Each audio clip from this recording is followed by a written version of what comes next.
হিসেবে পাওনা উসুল করতে গিয়ে যদি আমরা উদার হই, তাহলে রাসূলুল্লাহ সাল্লাল্লাহু আলাইহি ওয়াসাল্লাম যে বললেন যে ওই ব্যক্তির উপর আল্লাহ রহম করুক যে ক্রয় করতে গিয়ে, বিক্রয় করতে গিয়ে, পাওনা উসুল করতে গিয়ে, পাওনা আদায় করতে গিয়ে সে উদার হয়।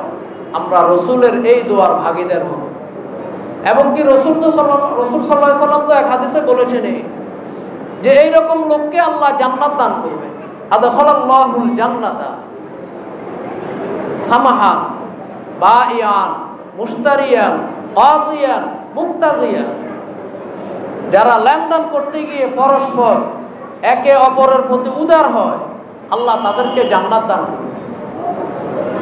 এবং রাসূল সাল্লাল্লাহু আলাইহি ওয়াসাল্লাম বলেছেন, যারা এরকম লেনদেনে কাজে কর্মে নিজেদেরকে সহজ সরল রাখে, একটু উদার রাখে, এরকম লোকের উপর জাহান্নামের আগুন হারাম। আল্লাহ এরকম লোককে জাহান্নামে পাঠাইবেন না, জাহান্নামে এরকম লোককে নিক্ষেপ করবেন।